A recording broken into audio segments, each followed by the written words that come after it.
ஜல்லிக்கட்டு இதை காப்பாற்றணும்னு சொல்லிட்டு ஆன்லைன்ல இளைஞர் படை நிறைய வந்து சேவ் ஜல்லிக்கட்டு அப்படின்னு டேக் போட்டுட்டு போராட்டங்கள் பண்ணிட்டு இருக்காங்க. இன்னொரு பக்கம் அலங்காநல்லூர் மாதிரி ஏரியாக்கள்ல வந்து அங்க இருக்கிற இளைஞர் படை வந்து உண்ணாவிரதம் போன்ற போராட்டங்கள்ல வந்து ஈடுபட்டு இந்த ஜல்லிக்கட்டு வந்து திருப்பி வரணும்னு நினைக்கிறாங்க.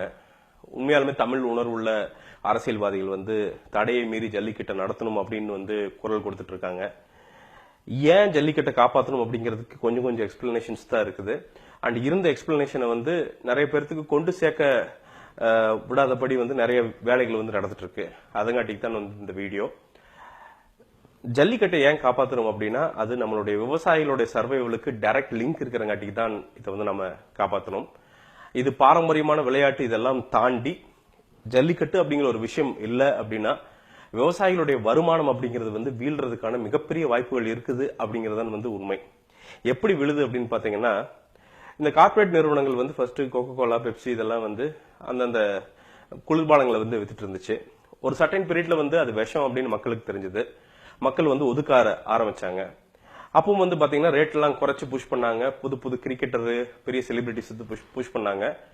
எடுபடல, மார்க்கெட்ஸ் வந்து கம்மியாச்சு. அப்புறம் யோசிச்சாங்க, மக்கள் வந்து உஷாராயிட்டாங்க, இது என்ன பண்றது அப்படின்ட்டு. ரெண்டே விஷயம் மட்டும் மக்களால வந்து அவாய்ட் பண்ணவே முடியாது. ஒன்னு தண்ணி, இன்னொன்னு வந்து பால். இந்தியாவை பொறுத்த வரைக்கும் இந்த ரெண்டு பிசினஸுமே வந்து மிகப்பெரிய பிசினஸ். பால் எல்லாம் பாத்தீங்கன்னா $2 to $3 பில்லியன் அந்த அளவுக்கு வந்து மதிப்பு மிக்க சந்தை வந்து இந்தியாவில வந்து இருக்குது. இதை கேப்சர் பண்றது எப்படி அப்படின்னா, நேட்டிவ் மாடுகள் இருக்கிற வரைக்கும் அதை வந்து என்னன்னா மெயின்டைன் பண்றது ரொம்ப ஈஸி. எப்படி நாட்டு நாய்களை வந்து நீங்க வந்து ஒண்ணு கட்டி போட்டு சோறு போட்டு பார்லர் கூட்டிட்டு போக வேண்டியது இல்லையோ, அதே மாதிரி நாட்டு மாடுகளுக்கு எதுவுமே தேவையில்லை. நீங்க பாட்டுக்கு அண்ணாங்கால் போட்டு விட்டீங்கன்னா ஊர்ல அது பாட்டுக்கு புல்லு மேஞ்சிட்டு வந்து கொடக்காலிக்கு வந்துடும். நீங்க பாட்டுக்கு அதை வந்து பால் கறக்கலாம். அது பாட்டுக்கு உங்களோட செல்ல பிள்ளையா வந்து இருக்கும். ஆனா ஜெர்சி பசுக்கள் அப்படி கிடையாது. இன்னைக்கு இருக்கிற நிறைய பால் பண்ணைகள், ஹைடெக் பால் பண்ணைகள் போனீங்கன்னா ஜெர்சி பசுக்களை வந்து ஏசியில வச்சுதான் பராமரிக்கிறாங்க. கிட்டத்தட்ட வந்து ஒரு ஹைடெக் ஒரு பணக்காரனை வந்து எப்படி வந்து மெயின்டைன் பண்ணணுமோ அந்த அளவுக்கு மெயின்டைன் பண்ணீங்கன்னா தான் அது நினைச்ச பாலை வந்து தருது. 30 லிட்டர் 40 லிட்டர்லாம் வந்து தருது. ஆனா அது எப்படி தருதுங்கிற கதையே வந்து வேற. ஏன் வந்து இந்த பால் பிசினஸ் கேப்சர் பண்றதுதான் இவங்களோட ஐடியா. சோ பால் பிசினஸ் கேப்சர் பண்ணணும் அப்படின்ட்டு நேரா வந்து மாட்டெல்லாம் நம்ம கிட்ட வித்துற முடியாது. நம்மளுடைய மாட்டை அழித்தால் மட்டுமே இந்த புது மாடுகளை இம்போர்ட் பண்ண முடியும். எப்படி வந்து நாட்டு நாய்களை அழித்து எப்படி வந்து வெளியில் இருக்கிற நாய்களை வந்து இம்போர்ட் பண்ணாங்களோ இந்த பெரிய நிறுவனங்கள், அதே மாதிரி இங்க வந்து பண்றதுக்கு ஐடியா. சோ இந்த நாட்டு மாடுகளை வந்து அழிக்கிறது எப்படி அப்படின்னா, ஜல்லிக்கட்டு இருக்கிற வரைக்கும் பாத்தீங்கன்னா இந்த மேட்டிங் அப்படிங்கிறது ரொம்ப ஈஸியா இருந்துச்சு. இந்த காளைகள் இருக்குதுல்ல, அந்த காளைகள் வந்து பாத்தீங்கன்னா நம்ம நாட்டு மாடுகள் கூட மேட் ஆகி நாட்டு கண்டுக்குட்டிகள் வந்து ரொம்ப ஹெல்த்தியான கண்டுக்குட்டிகள் வந்து பிறந்துட்டு இருந்துச்சு. ஜல்லிக்கட்டு என்னைக்கு வந்து அப்படி கம்மியாக ஆரம்பிச்சதோ இவங்க நிறைய சொல்லுவாங்க அதெல்லாம் இல்ல அப்படி இப்படின்ட்டு. ஆனா உண்மை என்னன்னா, இந்த நாட்டு மாடுகளோட மேட்டிங் அப்படிங்கிற அந்த காளைகளோட மேட்டிங் அப்படிங்கிறது கம்மியாகி ஊசிக்கு வந்து மாறியாச்சு. சோ பிறக்கிற கன்றுக்குட்டிகள் வந்து ரொம்ப அன்ஹெல்த்தியா பிறகுது.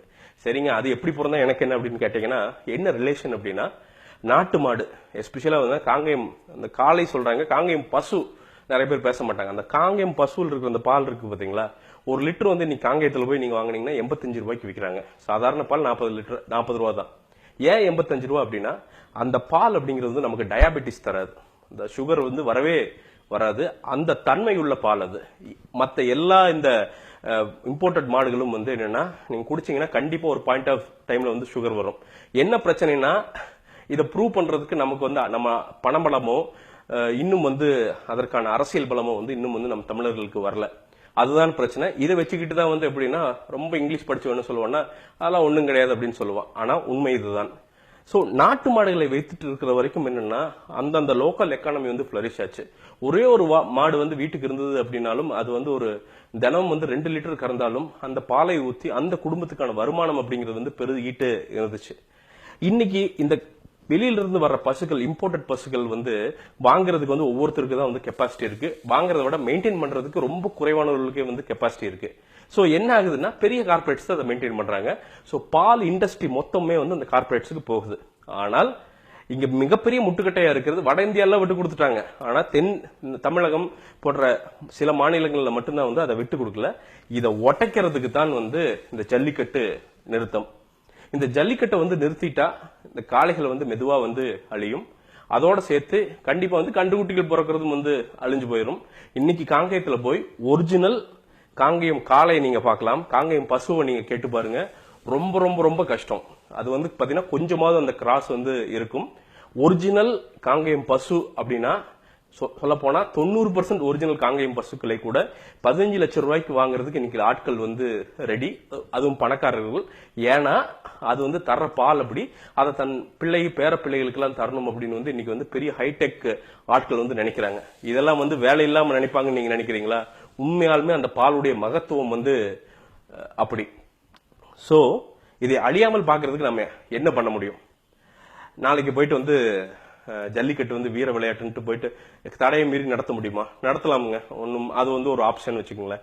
ஆனா உண்மையாலுமே பாசிபிலிட்டி என்ன? இன்னைக்கு நான் உட்காந்துட்டு மெட்ராஸ்ல உட்காந்துட்டு இருக்கிறேன், சும்மா வாய் பேசிடலாம், தடையை மீறி ஜல்லிக்கட்டு நடத்தவேன், அத்துமீறுவேன் அப்படின்ட்டு வந்து இப்படி கையை தூக்கி பேசிடலாம். ஆனா உண்மையா நான் பண்ணுவேனா? கண்டிப்பா பண்ண மாட்டேன்.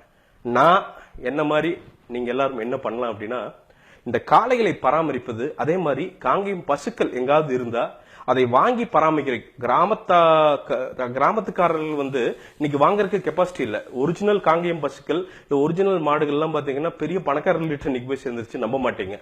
இந்த மாதிரி காளைகளை வாங்கி கிராமத்தார் வந்து பயன்படுத்துவதற்கு அந்தந்த கிராமத்தை சேர்ந்த மக்கள், இங்க டவுன்ல இருக்கீங்கல்ல, நீங்க எல்லாம் வந்து ஏதாவது ஒரு ஃபண்டு கலெக்ட் பண்ணி நேட்டிவ் பிரீட்ஸை காப்பாத்துறதுக்கு ஒரு ஃபண்டு கலெக்ட் பண்ணி அதற்கான மெயின்டெனன்ஸை நாம ஒரு 100 பேர் சேர்ந்துட்டு ஒரே ஒரு மாட்டை வந்து பக்காவான நேட்டிவ் பிரீட் மாடை வந்து காப்பாற்றுவோம். இந்த மாதிரி வந்து ஒரு 1000 மாட்டுக்களை காப்பாத்தினாலே போதும். எனக்கு தெரிஞ்சு இந்த பால் மாஃபியா எல்லாம் வந்து ஓடி போயிரும் அப்படின்னு நான் நினைக்கிறேன். இன்னொன்னு, இந்த பீட்டா அப்படின்ட்டு ஒன்னு சொல்றாங்க. இந்த பீட்டா வந்து ரொம்ப நியாயமானது அப்படின்ட்டு நிறைய பசங்க போர்டு எல்லாம் படிச்சுட்டு இருந்தாங்க. ஐம தமிழன், ஆனா வந்து நான் வந்து ஜல்லிக்கட்டை எதிர்க்கிறேன் அப்படின்ட்டு. இவங்களோட பாலிடிக்ஸே வந்து வேற. இந்த பீட்டா அப்படிங்கிறதுக்கு வந்து பீட்டா, அதுக்கு பின்னாடி கில்ஸ் அப்படின்னு போட்டு கூகுள்ல வந்து தேடினீங்கன்னு வச்சுக்கோங்களேன், செம காமெடியான விஷயங்கள்லாம் வரும். இவனுக்கு வந்து யூஎஸ்ல என்ன பண்ணிருக்கானுங்க அப்படின்னா, ஒரு 100 நாய்களை கொண்டு போய் உள்ள விடுறீங்கன்னு வச்சுங்களேன், ஒரு 10-15 நாய் மட்டும் அடாப்ஷன் கொடுத்துட்டு மிச்ச நாயெல்லாம் வந்து என்னன்னா ஆக்சுவலா கொல்றதுதான், ஆனா அதுக்கு வந்து வேற ஒரு டேர்ம் வச்சுட்டு அதை பூரா ஸ்டெரிலைஸ் பண்ணி புதைச்சிடறானுங்க. இததான் வந்து இந்த பீட்டா அப்படிங்கிறது வந்து அமெரிக்கால பண்ணிட்டு இருக்கு. அங்க பண்ணிட்டு இருந்த பீட்டா மட்டும் இங்க வந்து உத்தமனா இருந்துருவானா என்ன? ஒரு திருட வந்து மெட்ராஸ்ல இருக்கிற திருட ஹைதராபாத் போயிட்டா வந்து யோக்கியன் ஆயிருவானா என்ன? அதே வேலையை தான் இங்க பண்றாங்க. இங்க பண்றது என்னன்னா கார்பரேட்டோட கைக்கூலிகள். அதங்காட்டிக்கு தான் உண்மையாலுமே வந்து மக்களுக்கு வந்து தொண்டு செய்யணும்னு நினைச்சிருந்துச்சுன்னா பீட்டா ஏன் வந்து நடிகர் நடிகை வெறும் காசு வாங்குறவன மட்டுமே போய் தேடி போகுது? ஏன் விவசாயிகள் கிட்ட போய் எடுத்து சொல்லு, போய் பேசு, அதெல்லாம் பண்ண மாட்டாங்க. ஏன் ஹைடெக்கா மெட்ராஸ்லயே உட்காந்துட்டு இருக்காங்க அப்படின்னா, பீட்டாவுக்கு வந்து உண்மையான எய்ம் அப்படிங்கிறது வந்து இங்க மக்களை காப்பாற்றணும், மாடுகளை காப்பாற்றணும் அப்படிங்கறதெல்லாம் இல்ல, கார்பரேட்ல காப்பாற்றணும். ஏன்னா அவன் தான் வந்து பேமெண்ட் ஜாஸ்தியா தருவான். அவன் பேமெண்ட் ஜாஸ்தியா தந்தா தான் வந்து நம்ம நடிகர் நடிகைகள் பிசினஸ் மேனுக்கெல்லாம் வந்து பெருசா வந்து அமௌண்ட் தர முடியும். அந்த பணக்கார செயினை வந்து அப்படியே வந்து ரொட்டேட் பண்ணிட்டே இருக்க முடியும். சோ உண்மையாலுமே தன்மானம் உள்ள நம் கல்ச்சரை காப்பாற்றணும் அப்படின்னு நினைக்கிற தமிழ் யாராக இருந்தாலும் சரி, ஜல்லிக்கட்டு நடக்குது நடக்கல அது ஒரு பக்கம். நாம் பண்ண வேண்டியது 100% இந்த பீட்டா மாதிரி ஆட்களுக்கு சவுக்கடி கொடுப்பது அப்படிங்கிறது வந்து நம் நாட்டு மாடுகளை, இப்ப இருக்கிற நாட்டு மாடுகளை காப்பாற்றுவதற்கு ஏதோ ஒரு ஃபண்ட் வந்து அரேஞ்ச் பண்ணி, நாம போயெல்லாம் ஒண்ணு கொட்டகை போட்டுலாம் காப்பாற்ற வேண்டாம். இருக்கிற விவசாயிகள் காப்பாற்றுவதற்கு அவங்களுக்கு ஒரு தாட் நஷ்டம் ஏற்பட்டதா அதை காம்பன்சேட் பண்றதுக்கு நம்ம காசு அவங்களுக்கு கொடுத்தாலே போதும், அவங்க காப்பாத்திடுவாங்க. ஒன்ஸ் வந்து பிரீடிங் ஜாஸ்தியாச்சு அப்படின்னாலே ஆட்டோமேட்டிக்கா வந்து இவனுங்க ஓடி போயிருவாங்க. அதற்கான முதல் படியை நாம எடுக்கணும். வாங்க எல்லாரும் இணைவோம், ஆளுக்கு ஒரு 1000 ரூபாய் போடுவோம், 100 பேர் சேர்ந்தா 1 லட்சம் ரூபாய் முடிஞ்சு போச்சு. ஒரு 4 விவசாயி கொடுத்தா ஒரு மாட்டை ஒரு வருஷம் பூரா வந்து காப்பாத்துறான், ஒரு காளை வந்து ஒரு வருஷம் பூரா காப்பாத்துறான். அது பிரீட் ஆகட்டும், பெருகட்டும். சோ இது ரொம்ப ரொம்ப இம்பார்ட்டன்ட்டுங்க. எல்லாரும் வந்து சப்போர்ட் பண்ணணும். உங்க நண்பர்களுக்கு எல்லாம் வந்து எடுத்து சொல்லுங்க, நிறைய கத்துக்குங்க. அதுல இருந்து தான் நாலேஜ் தான் வந்து இந்த மாஃபியாக்களை வந்து அழிக்க மிகப்பெரிய ஆயுதமாக இருக்கும் அப்படிங்கிறது வந்து என்னுடைய தாழ்மையான கருத்து. நன்றி, வணக்கம்.